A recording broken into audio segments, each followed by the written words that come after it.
Va a sopperire alla carenza di strumenti didattici disponibili a scuola per insegnare agli studenti la lingua friulana. Il nuovo portale realizzato dall'Arlef, presentato nella sede della Regione, a Udine.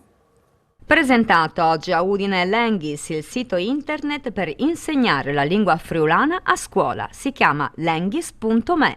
Siamo felicissimi di presentare questa opera che è costata al lavoro di 4 anni e anche qualche finanziamento da parte della Regione Friuli Venezia Giulia tramite l'Arlef, protagoniste le nostre scuole, perché all'interno di questo sito troveranno tutti i materiali per poter insegnare correttamente il friulano, ma anche altre lingue. C'è l'inglese, ma c'è perfino il greco. Non è riservato solo alle scuole, ma è riservato, ma è anche disponibile per tutte le persone che vogliono accrescere la loro cultura linguistica. Uno strumento importante perché va anche a colmare alcune lacune.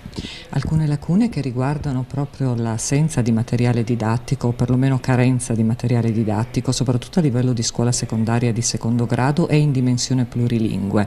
Quindi il progetto che viene presentato oggi non va soltanto ad intercettare l'esigenza di diffondere la lingua friulana, ma esattamente quella di realizzare un vero plurilinguismo con tutte le lingue di pari dignità e quindi una lingua in funzione dell'altra proprio per la comunicazione ma anche per la diffusione della cultura, e questo può essere fatto in tutti i settori scolastici, naturalmente curvando poi la progettualità sulla base del target di età dei bambini.